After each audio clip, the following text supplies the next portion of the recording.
Hey guys, so there's a short story up about the new champion, and we're gonna go through it.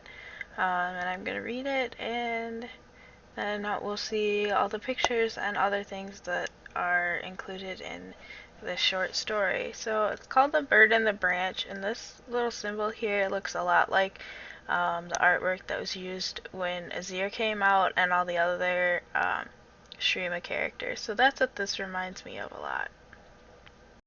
So there are 8 chapters, and we will go through all of them. So this is The Bird and the Branch. That power of yours was meant to destroy. Don't want to use it? Fine. Let it sink you like a stone. Those are the last words that Taliyah heard from the Noxian captain before she slipped beneath the salty water, words that still haunted her. 4 days had passed since that landing on the beach where she had made her escape. At first she ran, then, when she could no longer hear the breaking bones of the Ionian farmers and the Noxian soldiers, she walked. She followed the high skirts of the mountain, not daring to look back at the carnage she'd left behind. The snow had started to fall 2 days ago, or maybe it was 3. She couldn't remember. This morning she had passed an empty shrine. A cheerless air had begun to move into the valley. Now the wind grew stronger, and it broke through the clouds to reveal a sky clear and blue, a color so pure it felt like she was drowning again. She knew that sky. As a young child she saw it blanket the sands, but this wasn't Shurima. The winds here were not welcoming. Taliyah hugged herself, trying to remember the warmth of home.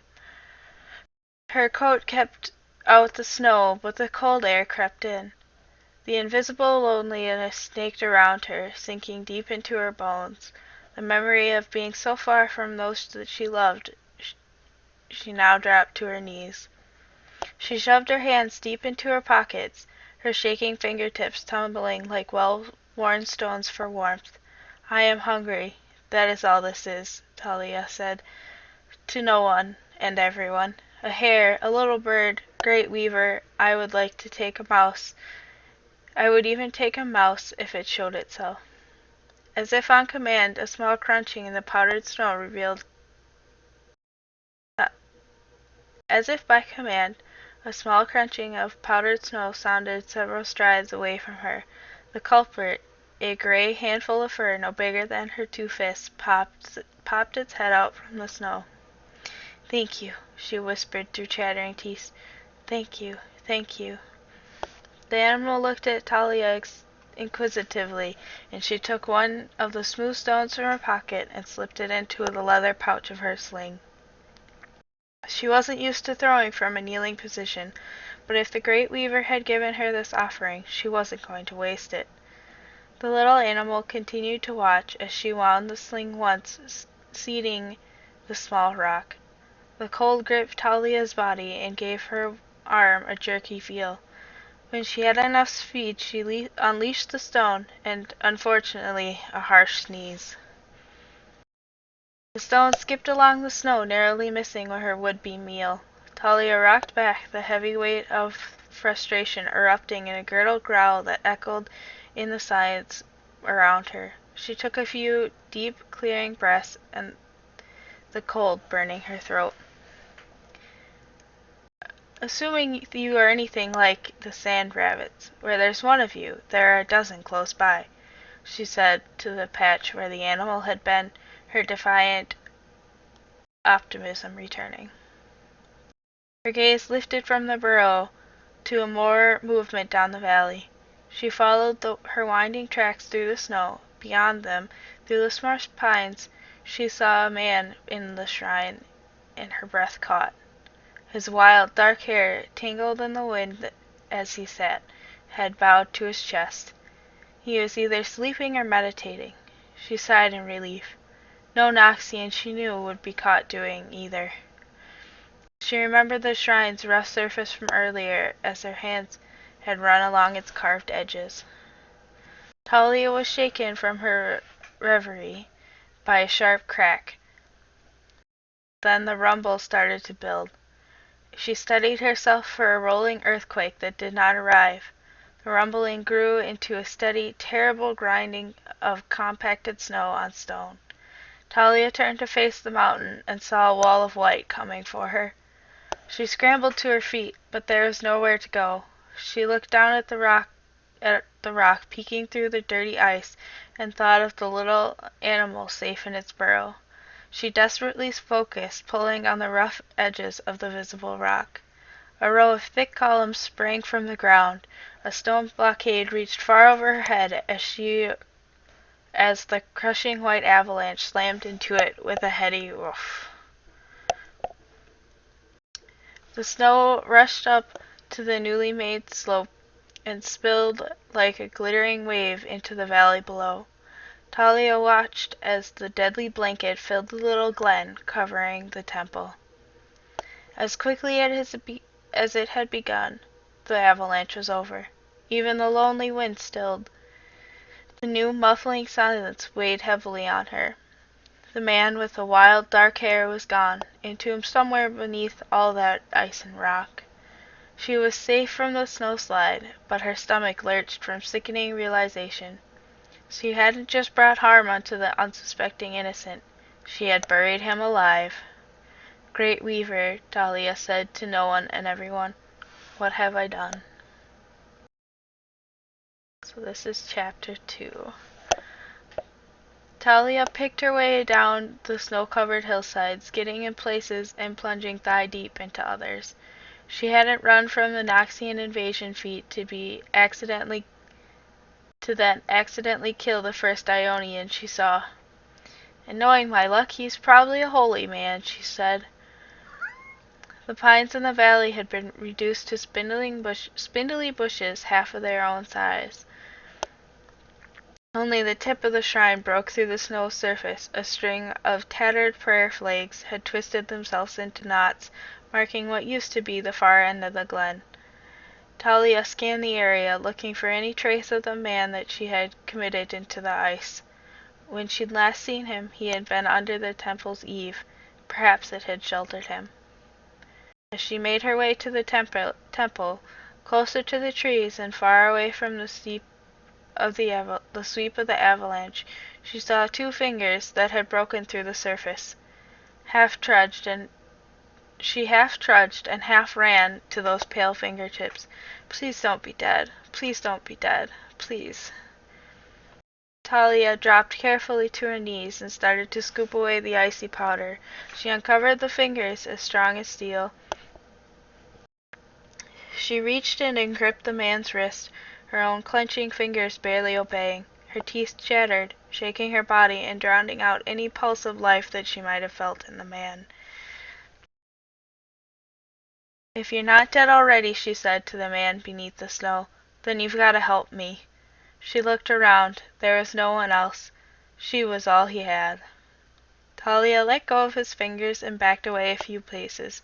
She laid her numb palms on the surface of the snow and tried to remember what the floor of the little valley had looked like before the avalanche. Loose stones, gravel. The memory swam and then coalesced in her mind. It was dark, a coarse charcoal gray with flecks of white, like Uncle Adman's beard.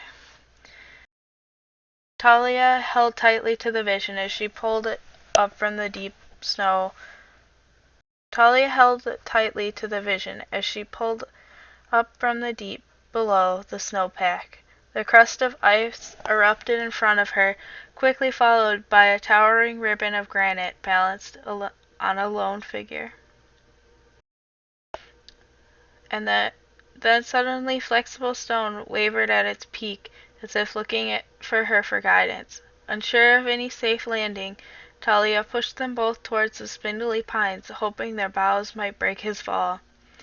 The granite ribbon fell short, collapsing onto the snow with a heavy puff, but the evergreen arms caught the man before casually dropping him to the surface. If you are alive, please don't be dead now, Taliyah said as she hurried toward him. The sunlight Above her, dark clouds were moving into the valley. More snow would soon be upon them. Beyond the trees she saw a small opening into a small cave.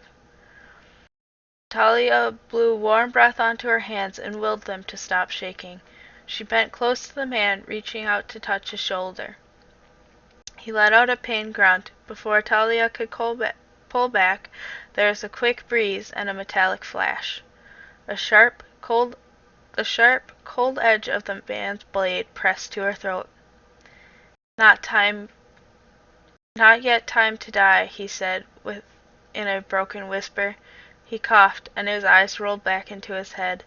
The sword dipped into the snow, but the man did not release the weapon. The first snowflake flitted past Taliyah's chapped face. "From the look of it, you're pretty hard to kill," she said. "But if we're caught in the storm, we might find out if that's true." The man's breathing was shallow, but at least he was still alive. Taliyah reached under the man's arm and dragged him towards the small cave. The lonely wind had returned. Chapter 3. Taliyah bent to pick up a round stone the size and color of a small hawk of raw wool. She shivered and looked back into the cave. The ragged man was still propped against the wall, his eyes closed. She pushed a bit of dried meat that she had found in the man's pack into her mouth, hoping he wouldn't begrudge sharing if he lived. She stepped back into the warmth of the cave, the slabs of rock that she had stacked still glowing with wavering heat. She knelt. Taliyah hadn't been sure if her trick of warming stones in her pocket would work with something larger.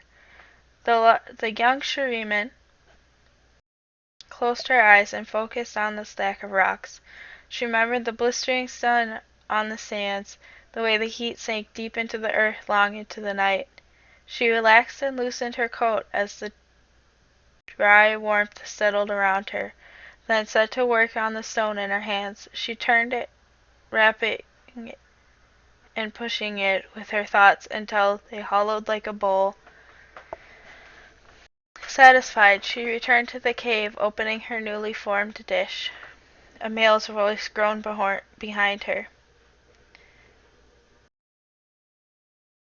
"Like a sparrow gathering crumbs." "Even sparrows get thirsty," she replied, scooping up a bowl full of clean snow. The cold wind whispered around her. Taliyah set the stone onto the stack of hot rocks in front of her. "You gather stones by hand? That seems tedious for someone who can weave rock." Heat rose to Taliyah's cheek. That had nothing to do with the little stone on the hearth. "You're not angry, are you? I mean about the snow and the—" The man laughed and clutched his side with a groan.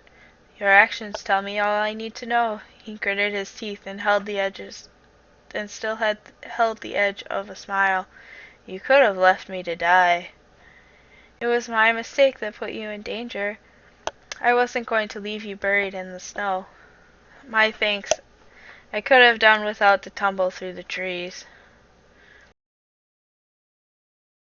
Taliyah grimaced and opened her mouth. The man held out a hand to stop her. "Do not apologize." He strained and pulled himself upright, taking a closer look at Taliyah and the ornament in her hair. "A Shuriman sparrow." He closed his eyes and relaxed into the heat of the stone hearth. "You're a long way from home, little bird. What brings you to a remote cave in Ionia?" "Noxus." The man raised a dark eyebrow but kept his eyes closed. "They said I would bring together the people in Noxus, that my power would strengthen her walls, but they only wanted me to destroy." Her voice grew thick in disgust. "They told me they would teach me. They have, but only half the lesson," he said without emotion. "They wanted me to bury a village, to murder the people in their houses." Taliyah let out an impatient snort. "And I escaped only to bring a mountain down on you." The man lifted his sword and looked down at the length of the blade. A small breeze whipped it clean of dust. Destruction, creation, neither is wholly good or bad. You cannot have one without the other. What matters is the intent and the why of choosing your path. That is the only real choice we have. Taliyah stood up, irritated at the lecture. My path is away from this place, away from everyone. Until I learn to control what's inside of me, I don't trust myself not to hurt my people. A bird's trust is not in the branch beneath her. Taliyah had stopped listening. She was already at the mouth of the cave, wrapping her coat tightly around her. The wind whistled in her ears. I'm going to try and find us something to eat. Hopefully I won't bring the rest of the mountain down on you. The man settled against the warm stone at his back, speaking softly to no one and anyone. Are you sure this is the mountain you seek to conquer, little sparrow? So this is chapter 4. A bird pecked at the thin pine nearby. Taliyah kicked at the snow, accidentally shoveling a clump of it into the top of her boot. She pulled at the cuff roughly, annoyed at the man's word, and the melting ice slipping past her ankle. The why of the path? I left my people, my family, to protect them from me. She stopped. An unnatural hush had settled. Any small game that had been nearby had long disappeared at the sound of her stomping feet. Not sensing any danger from the girl, the little bird had kept on its branch and twittered at her angry rats. Now even the bird song was silenced.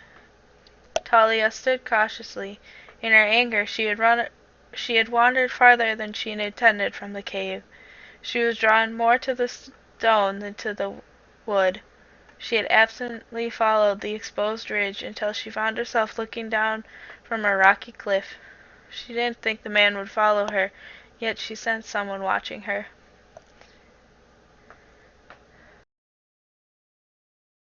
More lectures? She asked indignantly. There was a bone vibrating exultation in response. She slipped one hand into her coat and the other reached for her sling. The 3 stones tumbled in her pocket. She clutched at one as the loose gravel betrayed the movement of her stalker behind her. Taliyah turned to face the presence at her back. There, padding carefully around the sharp crags, a great Ionian snow lion. Even standing on 4 stout legs, it towered over her. The beast was easily twice as long as she was tall, its thick neck covered in a short mane of tawny white. The lion watched the girl. It dropped 2 freshly slain hairs from its jaw and licked a drizzle of red from its canine, bigger than her forearm. Just a moment ago, the high view from the cliff where she stood had been thrilling. Now it left her trapped. If she ran, she'd be chased down in an instant. Taliyah swallowed, trying to push down the panic that was rising in her throat. She fit a stone into her sling and began to spin it. Get out of here, she said. Her words came out with none of the terror she felt inside. The lion took a step closer. The girl released the stone from her sling and hit the beast near the mane, the fur taking the brunt of the impact. The animal growled in its displeasure, and Taliyah could not separate the heavy resonance from her own heart as it tried to beat its way out of her chest. She fit another stone into the sling. Go on, she shouted, feigning more courage. I said, get out of here. Taliyah let the next stone fly. The predator's hungry snarl grew louder. The bird in the thin pine, sensing no good could come from this encounter, leapt from the branch and took off in a current of air. Alone, Taliyah reached into her pocket for her last stone. Her hands shook from the cold, and fear coursing through her. The rock slipped from her fingers and hit the ground, rolling away. She looked up. The lion's head bobbed between the muscled shoulders and took another step towards her. The throwing stone was just out of reach. You gather stones by hand? The man's words echoed in her mind. Maybe there was another way. Taliyah reached out to the stone with her will. The small rock shuddered, but there was also a quiver in the ground beneath her. The bough beside her still trembled from where the bird had taken flight. A bird's trust is not in its branch. The choice was clear. She could either stand frozen in her doubt, letting the beast come after her, or lean into her power and take the leap. Taliyah, a girl born in the desert, far beyond the shores of snow-capped Ionia, held on to the image of the bird and the empty branch that bounced. In that moment she forgot the imminent death before her, the loneliness that haunted her, and fell away as it was replaced by her last dance on the sand. She felt her mother, her father, Baba Jan, and the whole tribe encircling her. Her whispered promise to return to them when she finally gained mastery over her gifts. She met the gaze of the beast. I have given up too much to let you stop me. The stone began to warp beneath her in a graceful crescent. She held on to the warmth of the last embrace and leapt. The rumbling built beneath her louder than the growl of the beast. The lion tried to back away, but it was already too late. The ground split beneath its thick paws into a sluice of swirling gravel. The heat of the creature, the weight of the creature pulling it farther down from the crumbling cliff. For a brief moment Taliyah floated above the flurry of dissolving earth. The rock beneath her continued to splinter into 1,000 tiny pieces, no longer solid enough to control. But she knew she couldn't hold on to the destruction forever. The girl started to fall. Before she could say goodbye to the coarse world fracturing around her, a strong wind lifted her up. Fingers like steel grasped the collar of her coat. I didn't realize you were serious about bringing down the mountain, little sparrow. With a grunt, the man pulled Taliyah up onto the newly created ledge. Now I understand why much of your desert is flat. A laugh bubbled up from within her. She was actually relieved to hear his patronizing voice. Taliyah looked over the side of the cliff and stood up. She dusted herself off, picked up the lion's discarded hairs, and walked towards the little cave with a skip in her leap. She dusted herself off, picked up the lion's discarded hairs, and walked towards the little cave with a new skip in her step. So this is chapter 5.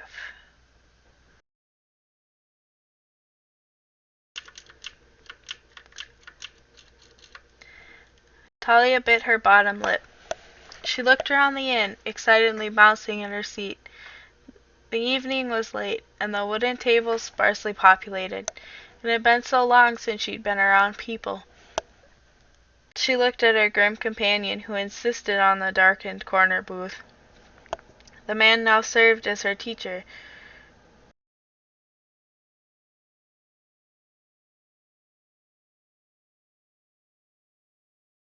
The man who now served as her teacher didn't count.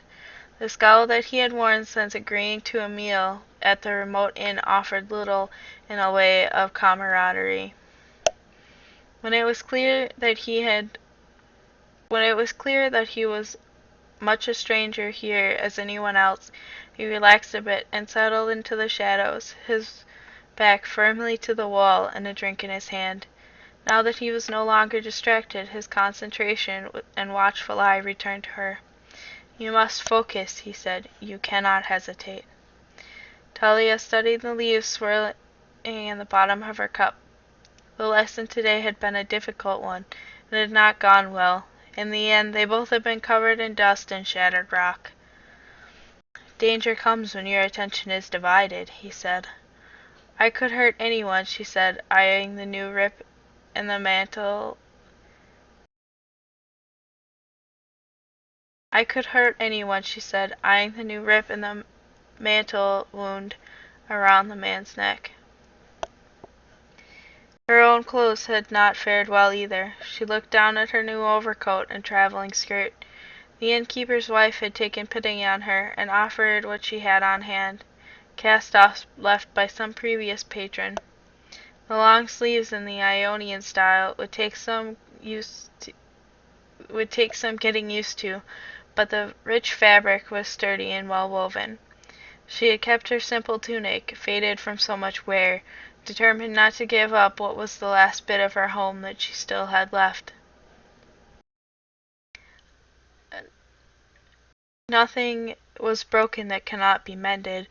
Control comes through practice. You are capable of much more. Remember, you have improved.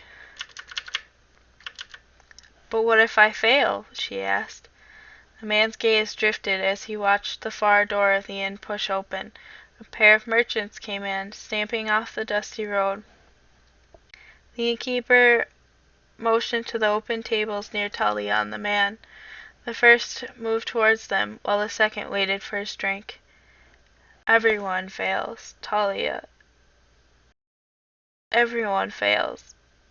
companion said. A small edge of frustration passed over the man's face, marring his otherwise restrained demeanor. Failure is just a moment in time. You must keep moving, and it too will pass.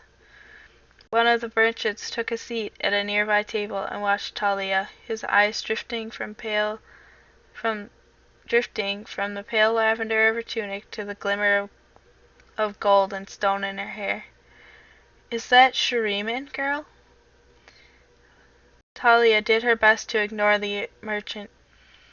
He caught the protective glare of her companion and laughed it off. "It would have been rare once," the merchant said. The girl stared at her hands. "It's a bit more common now that your people's lost city has risen." Taliyah looked up. "What?" "Word has it that the rivers flowed backwards, too." The merchant waved a hand in the air, poking fun at the mysteries of the far-off people he considered simple.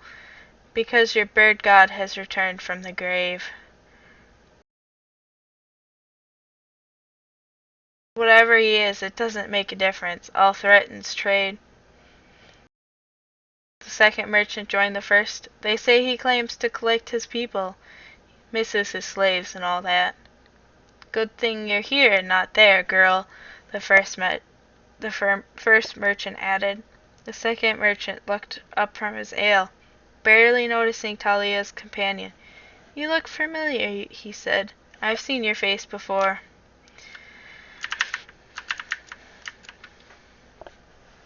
The door in the inn opened again. A group of guards entered, eyeing the room carefully. The one in the middle, clearly the captain of some sort, noticed the girl and her companion. Taliyah could feel a quiet panic rise in the room as a few guests stood and made their way quickly to the exits. Even the merchants got up and left. The captain waded through the empty stools towards them. He stopped at a blade's length from the table where they sat. "Murder," he said. This is chapter 6. "So this is where you've been hiding," the captain said. "Savor that drink. It'll be your last." Taliyah was on her feet just as she heard the whisper of steel drawn next to her. She looked over to see her teacher staring down the room full of guards. "This man, Yasuo," the captain spat at the word, "is guilty of assassinating the village elder. His crime warrants the punishment of death to be carried out on sight." One of the guards leveled a loaded crossbow. Another knocked an arrow in a long bow, nearly as tall as the girl. "Kill me?" Yasuo said. "You can try." "Wait!" Taliyah cried out, but before the word had finished on her lips, she heard the trigger snap and the reverberating hum of the longbow's release. In the heartbeats that followed, a whirling gust picked up inside the inn. It spiraled out from the man beside her, blowing the abandoned glasses and the wooden dinner.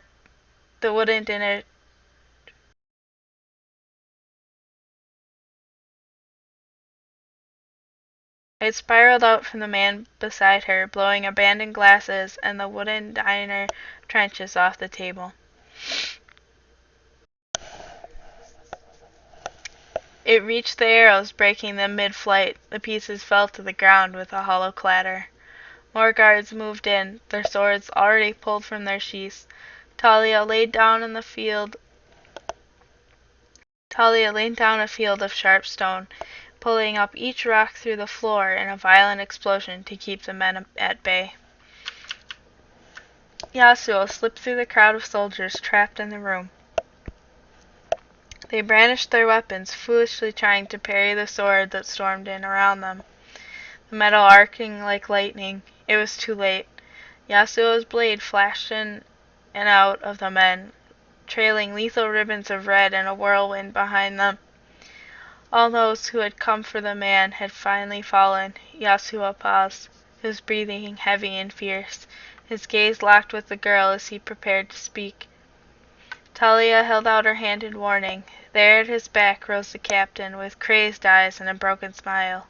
He wielded his sword with both hands to keep grip on the blood-slick pommel. "Get away from him!" Taliyah pulled the cobble floor of the inn, the flat stones erupting, lifting the captain off his feet. As the captain was knocked up, Yasuo was there to meet it, the cold blade slicing through the captain's chest in 3 quick strikes. The body fell to the floor and was still. More shouting was coming from outside. "We must leave now," Yasuo said, looking at the girl. "You can do this. Do not hesitate." Taliyah nodded. The ground rumbled, shaking the walls until the thatched roof began to vibrate. The girl tried to contain her powers she felt growing from beneath the floor of the inn. A vision passed in her mind. Her mother, hemming the raw edge of cloth, singing to herself, even her stitches running away from her hand, her fingers a blur of motion. The rock beneath the inn burst in a great rounded arc. The stone columns threaded themselves in and out of the ground like a wave. Taliyah felt the earth rise, carrying her out into the dark night. The wild wind that Yasuo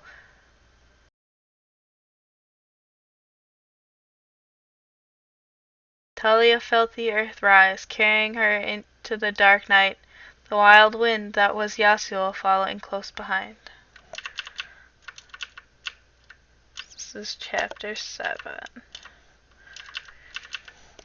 Yasuo looked back in the distant inn. Round stitches of stone had sown the path. Yasuo looked back at the distant inn. The round stitches of stone that had sewn the path shut blocked off any oncoming approach. It had bought them time, but dawn would be coming soon, and with it more men for him. "They knew you," Taliyah said, her voice quiet. "Yasuo," she held on to the last word. "We need to keep moving." "They wanted you dead." Yasuo let out a breath. "There are a lot of people who want me dead," he said. "And now some will want you dead as well.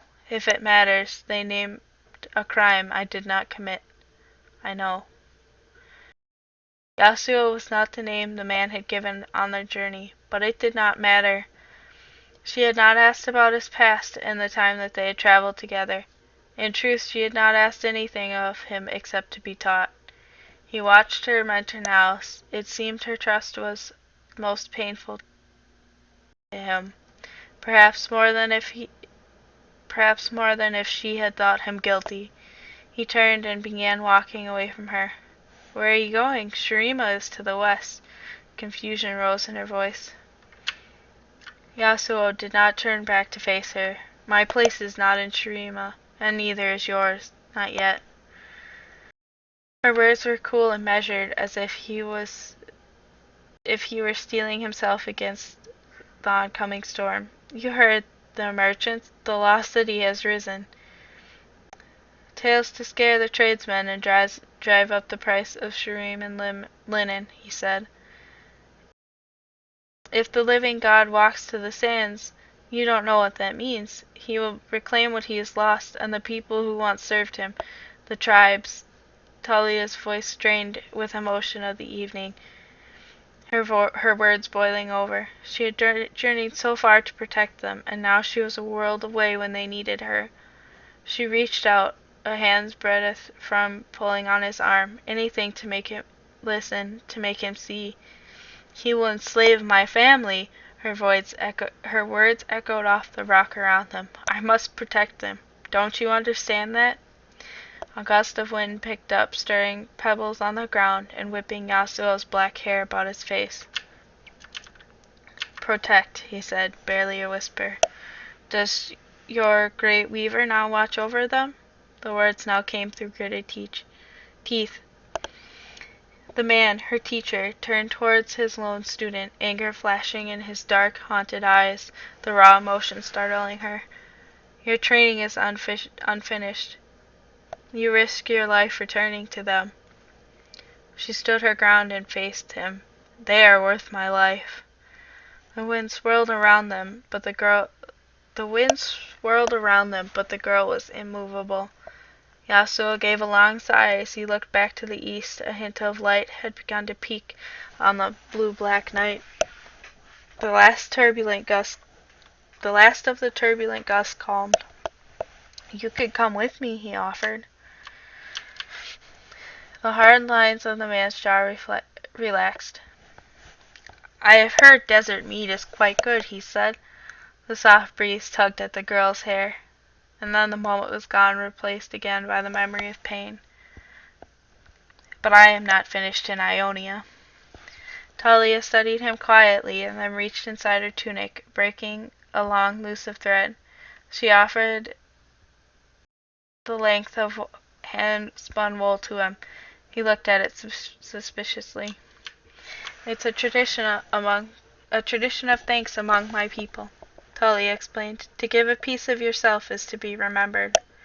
The man took the thread gingerly and tied his hair back with it. He weighed in his next words carefully. Follow this to the next river valley, and that river to the sea, he said, gesturing to a lightly worn deer path. There is a lone fisherwoman there. Tell her you wish to see the Freljord. Give her this. The man withdrew a dried maple seed from a leather pouch in his belt and pressed it to her hand. In the frozen north there are people that resist Noxian rule. With them you might find passage back to your sands. What is in this Freljord? She said, teasing the word in her mouth. Ice, he said. And stone, he added with a wink. It was her turn to smile. You will move quickly with the mountains beneath you. Use your power. Creation, destruction. Embrace it. All of it. Your wings have carried you far, he said. They may even carry you home. Taliyah started at the path leading down into the river valley. She hoped her tribe was safe. Perhaps the danger she had imagined was just that. If they saw her now, what would they think? Would they recognize her? Baba John said that no matter what color the thread, no matter how thick or thin the draft was, as it was taken up onto the spindle, part of the wool would always be reminded that it had been. Baba John said that no matter what color the thread, no matter how thick or thin the draft was when it was taken up on the spindle, a part of the wool always remained what it had been when it had started. Taliyah remembered and took comfort in that. I trust that you will weave the right balance. Safe journey, little sparrow. Taliyah turned her face to her companion, but he was already gone. The only sign that he had been there were a few blades of grass that rustled in the morning air. I'm sure the great weaver has a plan for you, she said. Taliyah tucked the maple seed carefully into her coat and started down the path into the valley, the stone beneath her boots rising eagerly to greet her. So that's the end of chapter 7, and then there's this picture at the end. So this is Yasuo, and this is Taliyah here. And um, so that's how that goes. This is the first teaser that they put out. I will be covering all the rest of them when they come out, depending on what they are. It might not necessarily be a story time, but I hope you enjoyed this video, and leave a like and subscribe if you liked it, and I hope you guys have a nice day.